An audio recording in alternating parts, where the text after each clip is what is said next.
ও দাদা, ষাঁড়ে তাড়া করেছে নাকি? ও দাদা, ও দাদা, ষাঁড়ে তাড়া করেছে নাকি? ও দাদা, দূর বাল। তো ছদ্মবেশী বন্ধুরা, ইনি কিন্তু হচ্ছেন অনুপ দত্ত, সঞ্জয় রায়ের বলা যেতে পারে অভিভাবক। আর ছদ্মবেশী বন্ধুরা, তোমরা যেন আমার এরম লুকিংয়ে খারাপ ভেবো না। কেন কি, আমরা সাধারণ মানুষ প্রতিনিয়ত কিন্তু প্রতিবাদের ধ্বনি তীক্ষ্ণ থেকে অতি তীক্ষ্ণ করে চলেছি। আর এদিকে আমাদের সদ্য হওয়া এমএলএ সেই অভিনেত্রী সায়ন্তিকাদি, উনি কিন্তু প্রতিবাদ করতে গিটার হাতে নেমে পড়েছে। তাই এই ব্যাপারটাকে কিন্তু বড্ড বেশি বেমানান বলা হচ্ছে। তো এক এক রকমের প্রতিবাদ, কেউ নকল শাঁখ বাজিয়ে, কেউ ঢ্যাম নামক কান্না কেঁদে, আবার কেউ কিন্তু গিটার বাজিয়ে। কাজেই ছদ্মবেশীরা আমাদের তাই তীক্ষ্ণ থেকে অতি তীক্ষ্ণ ধ্বনিতে প্রতিবাদ করতেই হচ্ছে। আর ছদ্মবেশীরা কি বলবো, এই যে অনুপ দত্ত, ইনাকে কিন্তু সিবিআই ডেকেছিল সিজিও কমপ্লেক্সে। সেখানে ওনার সাথে দু একটা টোকাটুকি করার ব্যাপার ছিল, মানে কোশ্চেন ওনাকে করবার ব্যাপার ছিল। যদিও ওখান থেকে উনি এভাবে পালাতে পারেননি, কিন্তু মিডিয়ার কাছ থেকে বাঁচতে অ্যাকচুয়ালি এরকম হলেও হতে পারে। কারণ কি বলতে এখন কি কোশ্চেন করবে, আর আমি কি বলতে এখন কি বলে ফেলবো। অনেকটা ছদ্মবেশীরা এরাম ঠাকুর ঘরে কে, উনি রীতিমতো কলা হাতে দেখিয়ে বলছেন, আমি তো বালা কলা খাইনি।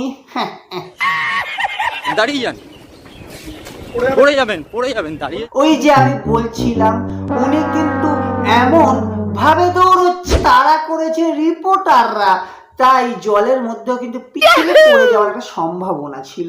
আচ্ছা, আপনি মহাশয় যখন কিছুই মানে করেননি, আপনি যখন এতটাই সৎ, আপনাকে এভাবে চোরেদের মতো কেন দৌড়তে হচ্ছে, এটা নিয়ে কিন্তু এদিকেও একটা কোশ্চেন চিহ্ন, যেমন এদিকেও একটা কোশ্চেন রয়েই যাচ্ছে। আর ছদ্মবেশী বন্ধুরা কি বলবো, আমি নয় ছদ্মবেশী কথাটি ইউজ করি শুধুমাত্র বিনোদনের জন্য, কিন্তু এখন তো দেখছি এই সমাজে কিন্তু ছদ্মবেশে ভরা মানুষজনের সংখ্যা কিন্তু বিশাল। তাই তো আমরা দেখছি মানে এই অনুপ দত্ত এবং এই যে সিভিক ভলেন্টিয়ার যে এখন সিবিআই কাস্টাডিতে আছে সঞ্জয় রায়, দুজনের সঙ্গে কিন্তু মানে দুজনের মধ্যে বেশ মাখামাখি একটা ব্যাপার, মানে ফটোগুলো তোমরা দেখতে পাচ্ছ। কাজেই এই দেখুন, তো ছদ্মবেশীরা কাজেই এই দৌড়টার পিছনে এতটা পরিচয় বা এত নিবিড় সম্পর্ক, এটা একটা ফ্যাক্টর হতে পারে। তো সাহস দেখে মাঝে মাঝে আমি অবাক হয়ে যাই।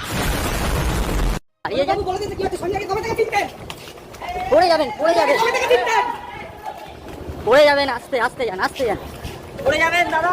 আরে যাক না পড়ে, যদি একটু পড়ে যায়, যদি স্মৃতিতে লাগে, তবেই তো মুখে কিছু বলবে।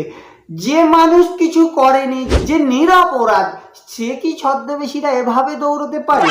তোমরা একটু কমেন্ট করে জানিও দেখিনি।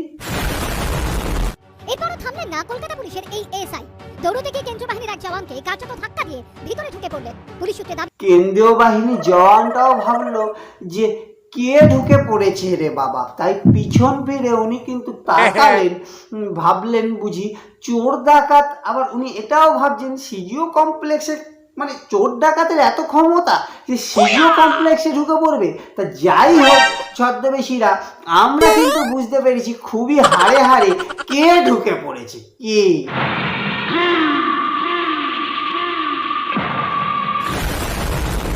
তো ছদ্মবেশী বন্ধুরা, দেখো যত যাই হোক, আমাদের কিন্তু প্রতিবাদের ভাষা প্রতিদিন প্রতিনিয়ত আমাদের কণ্ঠে কিন্তু জেগেই উঠবে।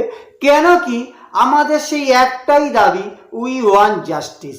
তিলোত্তমার খুনের প্রকৃত বিচার চাই এবং দোষীরা যত শীঘ্র সম্ভব যাতে ধরা পড়ে এবং দৃষ্টান্ত থেকে প্রতি দৃষ্টান্ত, এই কামনা করে ছদ্মবেশীরা ভিডিওটা শেষ করছে।